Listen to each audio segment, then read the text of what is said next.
When a billionaire fakes his own financial ruin to put the three women in his life to the test, gauging their loyalty, he ends up uncovering some truly shocking revelations about love, money, and the nature of genuine character. The question that hangs in the air is, who will stick around when the money vanishes into thin air? Be sure to hit subscribe, like this video, and drop a comment letting me know where you're watching from. Seriously, I'm curious. Would you stay if your partner suddenly lost absolutely everything? Let me know what you think in the comments. Marcus Wellington stood rigid in his penthouse office, his hands visibly trembling as he tightly gripped the edges of his expansive mahogany desk. Sprawling out before him, visible through the massive floor-to-ceiling windows, the city glittered and shimmered like a million scattered diamonds against the deep, velvety backdrop of the night sky. There were three distinct women currently occupying various, separate corners of his life. First, Victoria, his current girlfriend. Second, Amber, a social media influencer who had been aggressively pursuing him for months.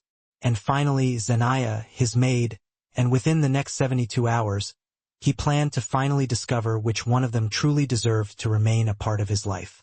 "Mr. Wellington, your accountant has arrived." His assistant's voice, crisp and professional, crackled through the intercom system. Marcus straightened his expensive silk tie and quickly pressed the button. "Send him in immediately, and then please call Victoria, Amber, and Zanaya. Tell them it's urgent and that I need to see them right away." The door swung open, revealing James Patterson, Marcus's closest childhood friend and his longtime lawyer, now almost unrecognizable in his meticulously crafted disguise as a haggard, down-on-his-luck accountant, complete with thick, Coke bottle glasses and a convincingly receding hairline. The prosthetics team had truly outdone themselves. Even Marcus himself had barely recognized him at first glance. "Marcus," James said, his voice grave and low, as he clutched a worn leather briefcase tightly in his hand. "We need to talk, and we need to talk now." Marcus nodded slowly, his throat suddenly feeling tight and constricted. The numerous hidden cameras strategically placed throughout the penthouse were already silently rolling, capturing every possible angle, every subtle reaction. This elaborate social experiment would either definitively validate his long-held suspicions or perhaps even prove him entirely wrong about the true intentions of the three women who all claimed to genuinely care about him. About 20 minutes later, Victoria swept dramatically into the room, the expensive fabric of her Chanel dress swishing audibly against her bare thighs. Directly behind her, Amber entered with her cell phone already raised high, immediately filming for her Instagram story. Zanaya arrived last, still wearing her simple cleaning apron. A deep furrow of worry etched deeply across her usually calm and composed face. "What's this all about, Marcus?" Victoria demanded imperiously, immediately collapsing dramatically onto the plush leather sofa. "I had a very important photo shoot scheduled for this afternoon." Amber expertly positioned herself strategically, carefully making sure that her best and most flattering angle was directly facing Marcus. "Yeah, babe, this had better be good. My followers are literally waiting for my live stream to start." Zanaya stood quietly near the doorway, her hands clasped nervously in front of her. "Is everything all right, Mr. Wellington?" James cleared his throat loudly, opened his briefcase with a flourish, and dramatically pulled out a stack of forged documents, each one carefully stamped with official-looking seals and bureaucratic jargon. "I'm afraid I have some devastating news to share with you all. Marcus, the SEC investigation that we discussed briefly last month has now officially concluded. As a result, all of your assets have been immediately frozen. The stocks have crashed. Between the numerous lawsuits, the disastrous failed investments, and the crippling penalties, you're now looking at approximately $300 million in debt." The room fell deathly silent.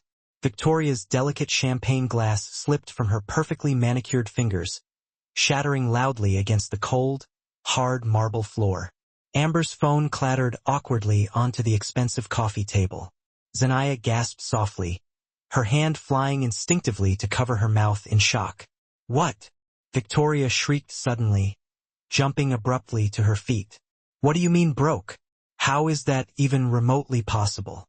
Marcus buried his face deeply in his hands, his shoulders visibly shaking. The practice performance came easily to him. He had been meticulously rehearsing this precise moment for weeks. It's all gone. Everything. The company, the properties, the cars, every single thing. James carefully gathered up the scattered documents, his expression perfectly conveying professional sympathy and concern. I'll give you all some privacy now, Marcus. We can discuss the bankruptcy proceedings in detail tomorrow. He then carefully left the room, closing the heavy door softly behind him. Victoria began pacing back and forth across the room, the clicking of her high heels sounding frantic and desperate. This can't be happening. I literally just posted about our upcoming Maldives trip next month. Do you even realize how incredibly humiliating this is going to be? Humiliating for you? Marcus looked up slowly, carefully studying her face. Victoria, I just lost absolutely everything that I've worked so hard to build over the past 15 years. But she clearly wasn't listening to him. Her fingers were flying rapidly across her phone screen as she furiously typed a message. I need to call my publicist immediately. This is going to be a complete and utter PR nightmare. People will automatically think I'm broke by association. Amber grabbed her own phone, already busily typing away.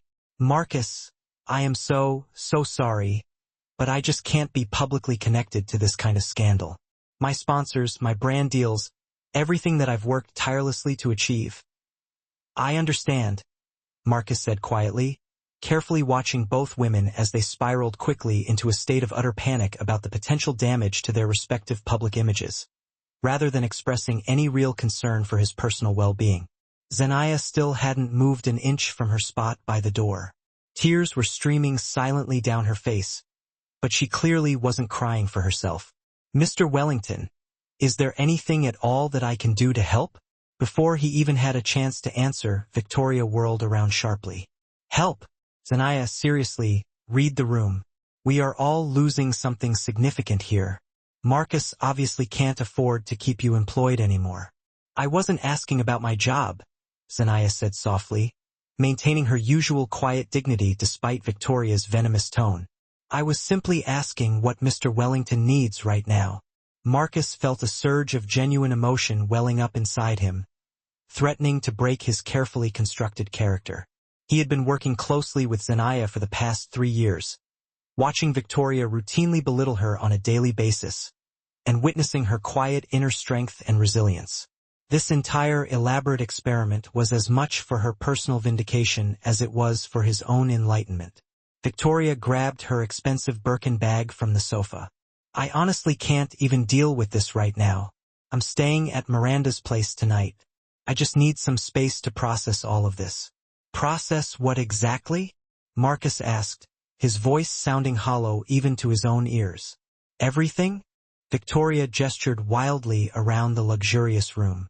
Our entire relationship was built and predicated on a certain very specific lifestyle, Marcus.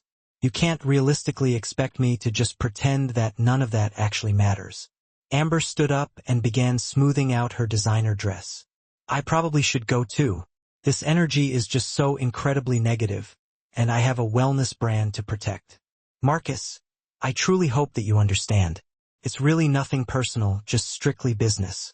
Both women then headed quickly toward the door, pointedly not looking back. Zaniah instinctively pressed herself against the wall to allow them to pass, and Victoria deliberately bumped her shoulder as she went by. Watch it! Victoria hissed angrily. The door slammed shut loudly, leaving Marcus and Zaniah alone together in the vast, empty office. The silence stretched uncomfortably between them until Zaniah finally spoke softly. Mr. Wellington, may I get you something? A glass of water? Perhaps some tea? Marcus shook his head slowly, genuinely touched by her obvious concern. Zaniah, did you even hear what Victoria just said? I can't afford to pay you anymore. She walked slowly toward him, her steps measured and deliberate. I heard her, but I also heard that you're going through something incredibly difficult right now, and at this moment, that matters far more to me than any paycheck ever could. She paused briefly, choosing her words carefully. You gave me a job when I had absolutely nothing. You never once made me feel less than human, even when others did.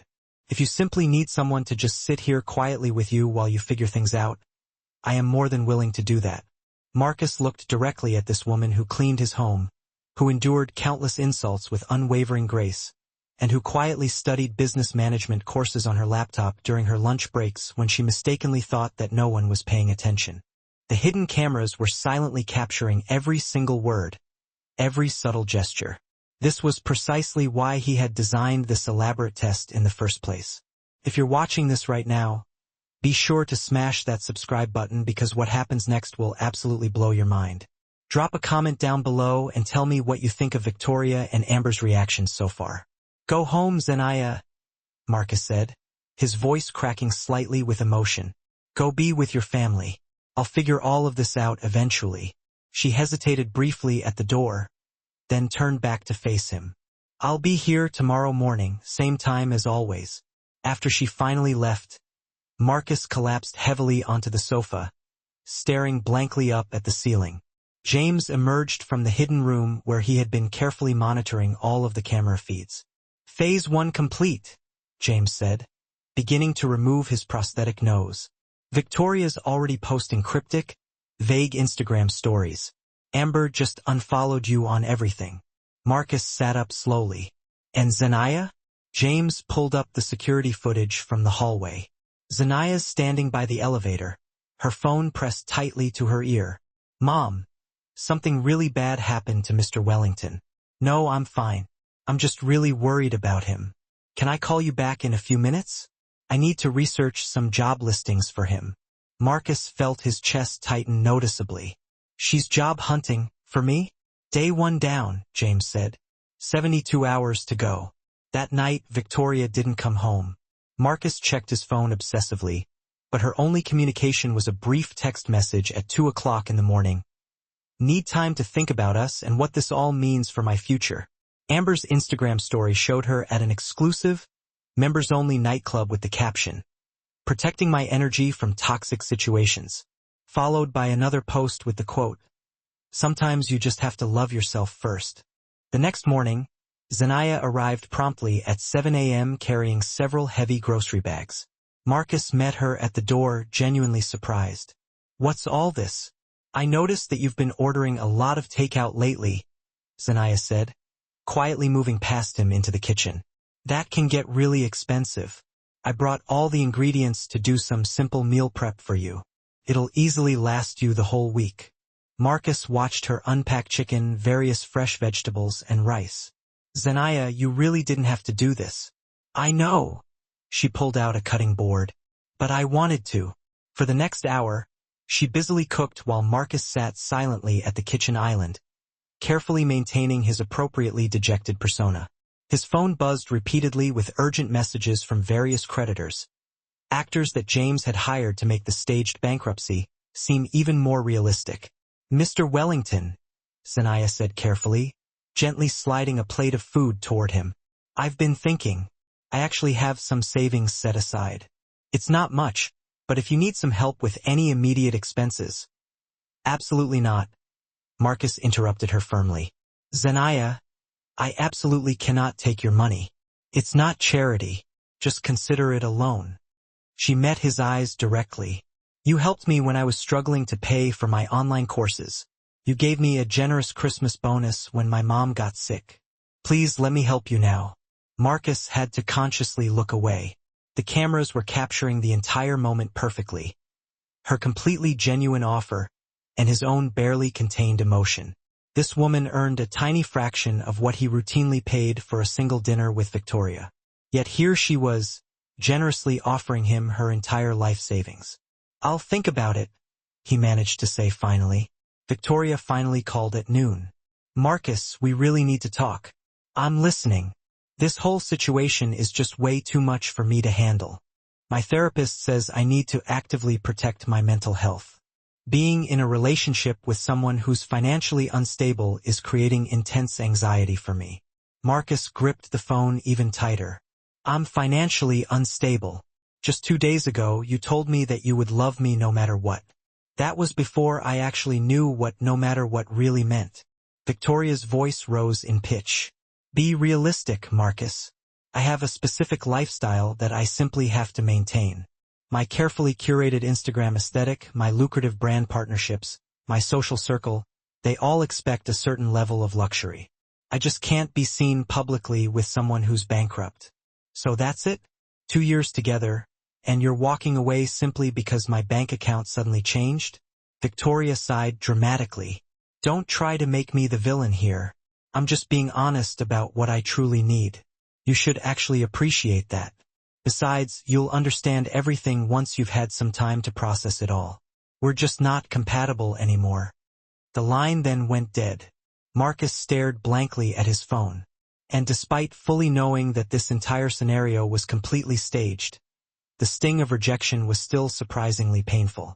Not because he truly loved Victoria, he had realized months ago that he didn't, but because it definitively confirmed his very worst fears about her overall character. Zanaya appeared quietly in the doorway. I couldn't help overhearing. I'm sorry, Mr. Wellington. She's right about one thing, Marcus said bitterly. We're definitely not compatible. We never really were. Then you're much better off, Zanaya said simply. She then handed him a neatly organized folder. I printed these last night. They're job listings for executive positions at various companies that truly value innovation over pure profit margins. I've highlighted all the ones where I think your particular skills and experience would really shine. Marcus opened the folder slowly, scanning the pages of carefully researched opportunities, complete with detailed handwritten notes about why each specific position seemed perfectly suited for him. She had obviously spent hours working on this. Zanaya, why are you doing all of this? She looked genuinely surprised by the question. Because you're a good person who's going through a really hard time. Isn't that reason enough? Before he could respond, his phone exploded with notifications. Amber had posted a new TikTok video titled, Red Flags Ignored, accompanied by dramatic background music. The video showed old photos of her and Marcus together. Each one was crossed out with bold text overlays, too focused on work, gave me bad vibes, financial instability, dodged a bullet. The video already had over 50,000 views. That's... Zanaya's voice shook slightly with anger. She's lying. You were nothing but kind and generous to her. She was the one constantly asking you for connections and publicity. Marcus watched as the hateful comments flooded in. Gold digger. She totally used him. This is exactly why men have serious trust issues. Ironically, the viewers were somehow seeing right through Amber's carefully constructed performance, even though they had absolutely no idea about his elaborate social experiment. Let her have her moment, Marcus said, though his jaw clenched tightly. The truth always comes out eventually. Day 2 brought even more staged devastation. Marcus arranged a fake meeting with repo men who came to collect his expensive cars. Victoria's Mercedes, which he had bought her for their anniversary, was among them. She arrived approximately 30 minutes later, bursting through the door in a rage. They took my car. Marcus, that was my car. The bank doesn't care whose name is on the registration, Victoria, Marcus said wearily. Everything is currently being liquidated. Victoria's face turned bright red. This is completely unacceptable. I have important meetings, appearances, and various other obligations. How am I even supposed to properly maintain my career without reliable transportation? Take an Uber like everyone else. An Uber? She laughed harshly. Do you even hear yourself? I'm Victoria Hartwell. I definitely do not take Ubers. Zanaya, who had been quietly cleaning the kitchen, spoke up softly. The subway's actually quite efficient during off-peak hours. Victoria spun around sharply. Excuse me? Did I actually ask for your input? God, Marcus, even your staff suddenly thinks that they can talk to me however they want now that you're broke. This is exactly what I was afraid of. Losing respect, losing status, losing everything that truly matters. So, those are the things that truly matter to you? Marcus asked. Respect based solely on money, status based on what you own? Yes. Victoria threw her hands up in the air. That's simply how the world works. You of all people should definitely know that. You built your entire empire on understanding the dynamics of status and power. I built my empire on innovation and hard work, Marcus corrected her. The status was merely a byproduct, not the actual goal. Victoria grabbed her designer purse. Whatever helps you sleep at night. I came here to get my jewelry from the safe. The pieces you gave me are rightfully mine, and I'm definitely not letting the banks take those too. Marcus's eyes narrowed slightly. Those were gifts, Victoria. Gifts that I'm now simply protecting. Consider it compensation for the past 2 years of my life wasted on someone who ultimately couldn't even maintain their own personal wealth. She then stormed angrily toward the master bedroom. Zanaya started to follow, but Marcus held up his hand to stop her. Let her take the jewelry. I want every single moment of this properly recorded. The cameras will clearly show her true priorities. Victoria emerged approximately 10 minutes later carrying a bulging designer bag. I'll send someone for my clothes next week. Assuming that you even still have a place by then. The door slammed loudly behind her. Zanaya stood in the center of the living room, her hands clasped tightly together, struggling to contain her strong emotions. Mr. Wellington, I honestly just don't understand how someone can possibly be so cruel. Marcus sank slowly onto the sofa. People reveal their true selves when they mistakenly think that you have nothing left to offer them. But you have absolutely everything to offer, Zanaya said passionately. Your intelligence, your kindness, your unwavering integrity. Those things haven't changed at all. Those things matter far more than any bank account ever could. She suddenly caught herself, seeming slightly embarrassed by her unexpected outburst. I'm so sorry. That was totally inappropriate. No, Marcus said softly. That was genuinely the most appropriate thing that anyone has said to me in days. That evening, James arrived with even more fake documents. The final phase starts tomorrow. We're already staging the apartment viewing. The faster we move, the more authentic their reactions will be. James then pulled up some recent footage from Victoria's Instagram account. She had posted photos of herself and another incredibly wealthy business tycoon, David Beller, at an exclusive restaurant with the caption, surrounded by success and ambition. Know your worth, Queens. The comments section was filled with praise for her, dodging a bullet, and protecting her peace. One person commented, no dusties allowed. Another one wrote, no baddies for broke men. Amber had even reposted the photo with several clapping emojis. Meanwhile, Zanaya's social media remained completely unchanged. Just occasional posts about her business courses and various motivational quotes about perseverance. Day 3 arrived like a violent storm. Marcus called all 3 women to his new studio apartment, which was actually just a meticulously staged set located in a modest building across town. James had decorated it perfectly with peeling wallpaper, cheap second-hand furniture, and a thin mattress on the floor. Victoria arrived first in an Uber, her face twisted in obvious disgust as she slowly climbed the stairs to the 3rd floor walk-up. There's no elevator. Marcus, this is even worse than I had actually imagined. Amber showed up next, wearing dark sunglasses indoors and carefully keeping her distance from the walls. Babe, this is really depressing. I don't think that I can stay here for very long. Zanaya came last, carrying a small potted plant and a shopping bag from Target. I brought some things to help make it feel a little more like home. Everyone deserves some beauty in their space, no matter what that space actually looks like. Marcus stood in the center of the tiny studio apartment. These 3 women were each representing vastly different responses to his perceived downfall. His heart pounded in his chest. This was finally the ultimate moment of truth. Thank you all for coming, he began. There's something important that I really need to tell you. Victoria crossed her arms impatiently. If you're about to ask for money, the answer is absolutely no. I have already suffered enough. I'm not asking for money. Marcus took a deep breath. For the past 72 hours, I have been conducting an elaborate social experiment. The bankruptcy, the crippling debt, the repo men. It was all fake. I intentionally staged everything to see how you would react when you actually thought that I had lost absolutely everything. The small studio apartment fell completely silent. Victoria's mouth literally dropped open in shock. Amber's phone clattered clumsily to the floor. Zanaya's eyes immediately filled with tears. You what?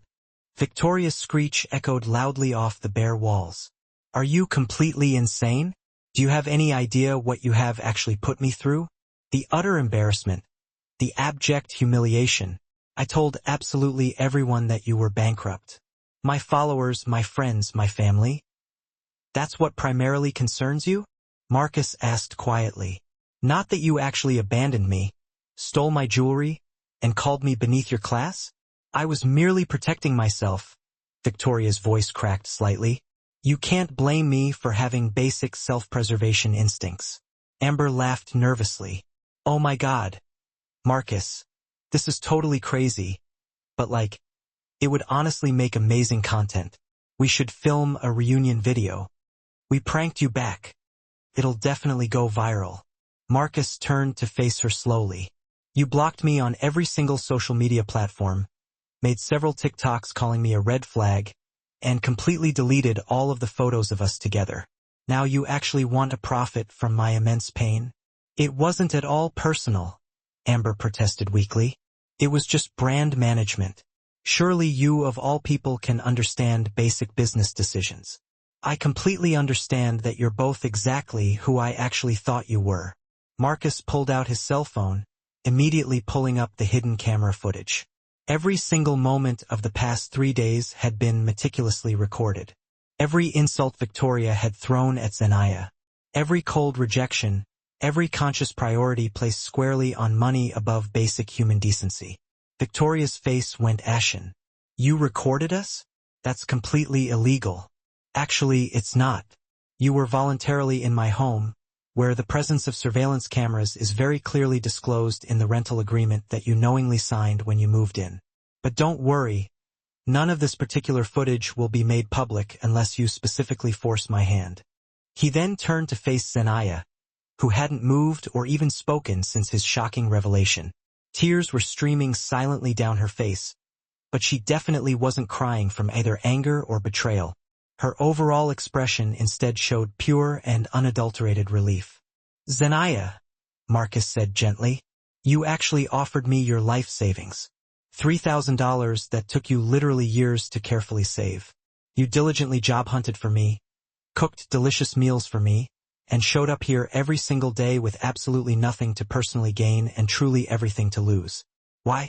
Because it was simply the right thing to do, she whispered softly. Because you're a genuinely good person who was clearly hurting, and I just simply couldn't walk away. I didn't care at all about your money, Mr. Wellington. Cared about you. Victoria scoffed loudly. Oh, please. She probably knew the entire time. This is obviously just a carefully constructed setup to make us all look incredibly bad while the help comes across as a veritable saint.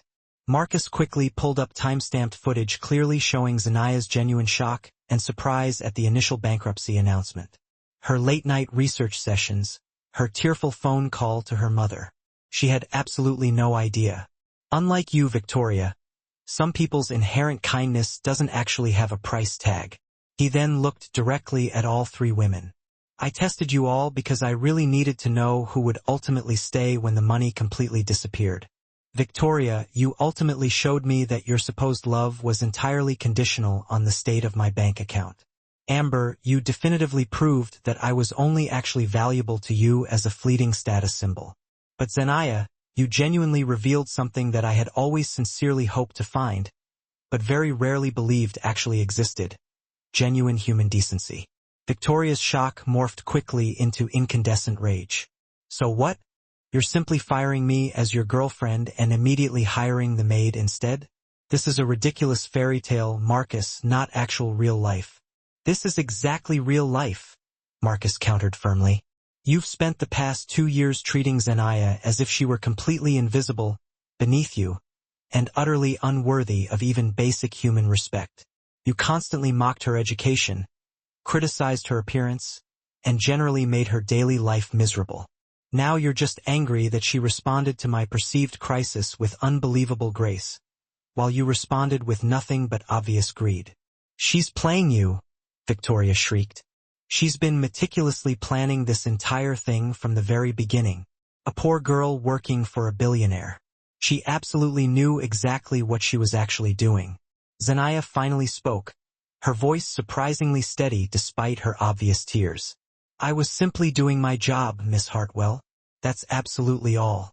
I never actually asked Mr. Wellington for anything beyond fair wages and basic human respect. I'm truly sorry if that's somehow a foreign concept to you.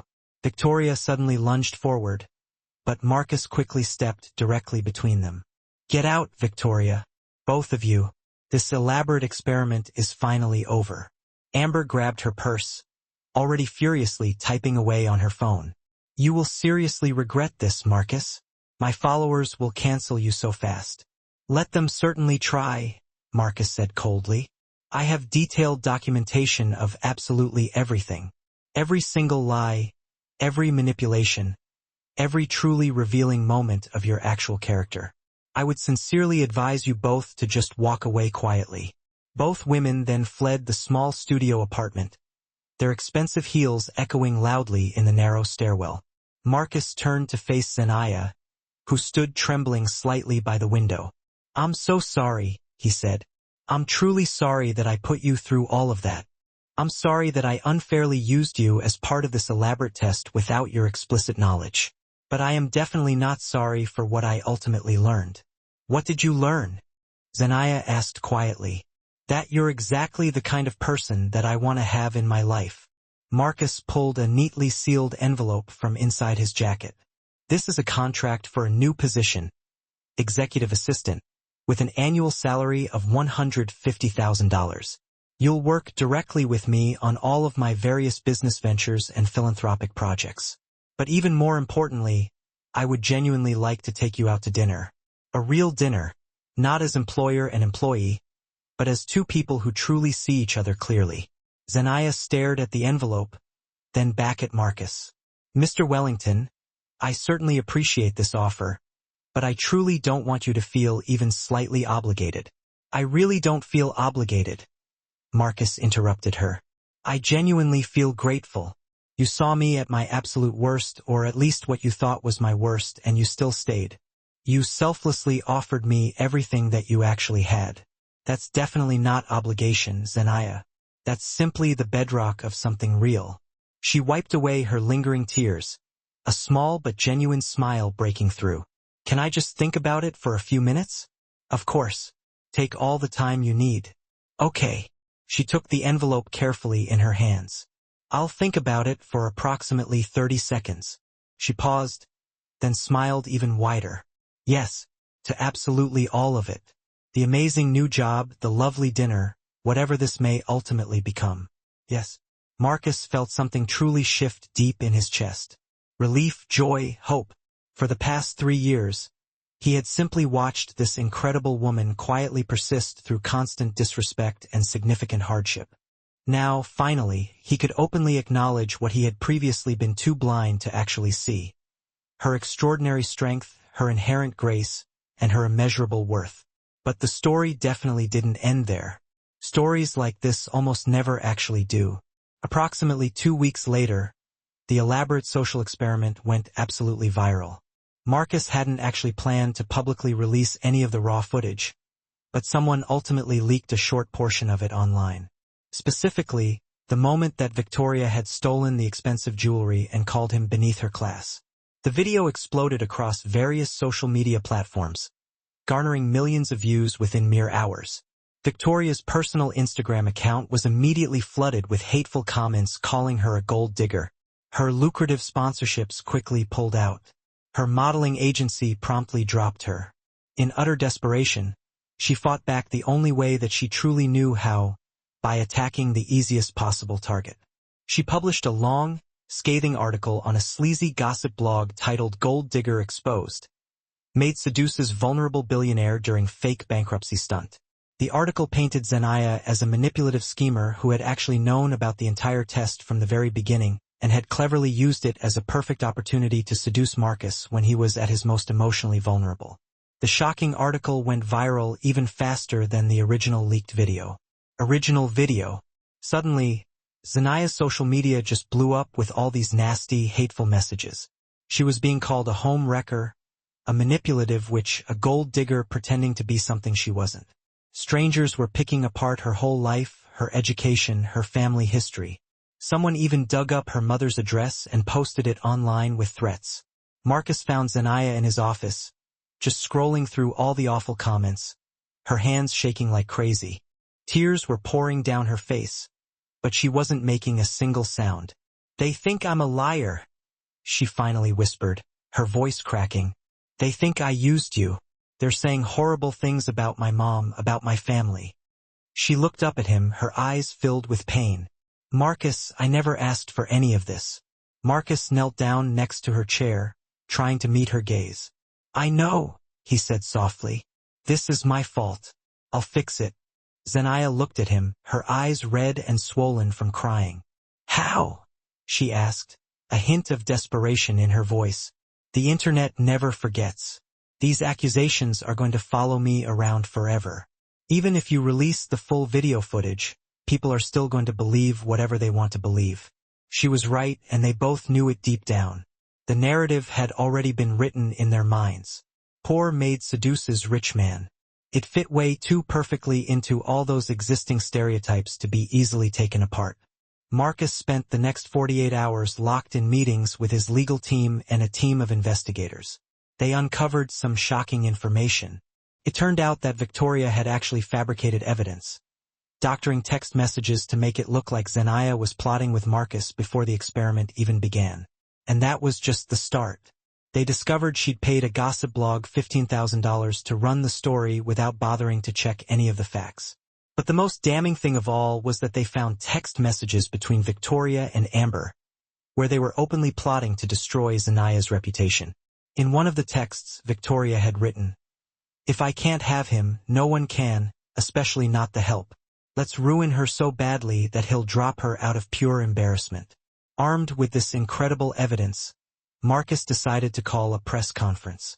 News outlets from all over the world showed up, cameras flashing like crazy as he walked to the podium with Zanaya standing bravely beside him. "2 weeks ago," he began, his voice steady and strong, "I conducted a social experiment to see who in my life actually valued me as a person, and who just saw me as a walking bank account. The whole thing was filmed, and unfortunately some of that footage was leaked online. What you saw in those videos was real. My ex-girlfriend, Victoria Hartwell, immediately dumped me, stole some valuable jewelry, and treated me with nothing but contempt. Amber Chun decided to use my supposed bankruptcy as content for her social media, basically mocking my situation to get more views and engagement." He paused for a moment, letting the cameras capture the seriousness of his expression. "But what happened after that was even worse," he continued. "Ms. Hartwell, clearly embarrassed that her own behavior had been exposed, decided to try and defame Zanaya Williams, an innocent woman whose only crime was showing me compassion during a really tough time.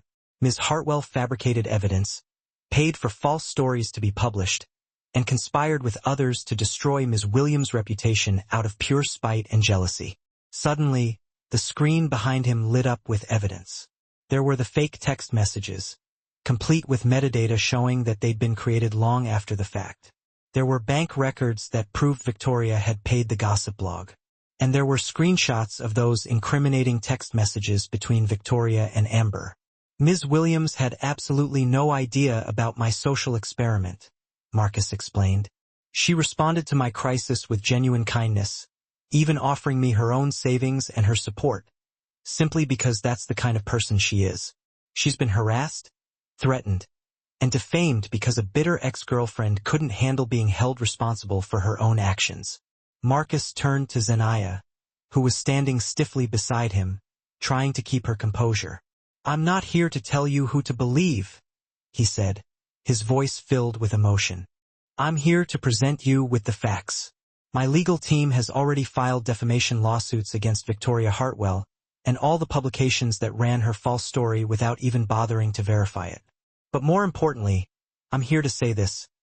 Zanaya Williams is one of the most honest, hardworking, and dignified people I have ever met in my life. She deserves so much better than this." The press just went wild with questions, shouting over each other. But Marcus ignored them all, gently leading Zanaya off the stage. Back in the car, Zanaya finally broke down, burying her face in her hands and sobbing uncontrollably. "It's going to be okay," Marcus promised, even though he wasn't entirely sure he believed it himself. The truth is out there now. Zanaya shook her head, her voice muffled by her hands. The truth doesn't matter to people who've already made up their minds, she said, her voice thick with tears. They see a maid and a billionaire, and they're just going to write their own story. I'll always be a scandal to them. And she was right, at least in some ways. Even with all the evidence, even after Victoria was arrested for criminal defamation just days later, the narrative persisted. Comment sections online were still a battleground. Some people praised Zanaya for her integrity and strength. Others insisted that she was just a master manipulator, playing some kind of long con. But something else happened, too. Thousands of people who had experienced similar mistreatment, service workers, assistants, employees who were often dismissed as invisible, reached out to Zanaya with messages of support and solidarity. They shared their own stories of enduring disrespect while trying to maintain their dignity. They told her that she had inspired them to demand better treatment and to stand up for themselves. 6 months after the whole social experiment blew up, Marcus and Zanaya stood in a small, intimate venue decorated with simple white flowers. About 100 guests, mostly family and close friends, watched as they exchanged their vows. "I promise to see you," Marcus said, his voice choked with emotion. "Not as an employee, not as a convenience, not as anything except the incredible woman that you are. I promise to protect you when you're vulnerable and celebrate you when you're strong. I promise to be worthy of the grace you showed me when you thought I had absolutely nothing." Zanaya smiled through her tears, her eyes shining with love. "I promise to challenge you when you're wrong and support you when you're right," she said. "I promise to be your partner, not your project. I promise to build a life with you based on who we are, not what we have. And I promise never to let anyone make me feel invisible again, not even myself." They kissed as the small crowd erupted in applause, celebrating their love and commitment. It wasn't exactly a fairy tale ending. The internet was still arguing about their relationship. Victoria's legal troubles were making headlines every so often. Amber had even rebranded herself as a reformed influencer, trying to teach others about authenticity, although her follower count never really recovered. But Marcus and Zanaya had something far more valuable than public approval or online fame. They had each other, their bond tested and proven in the intense fire of crisis, both real and manufactured. 1 year after their wedding, Zanaya proudly cut the ribbon at her new business, Dignity Cleaning Services.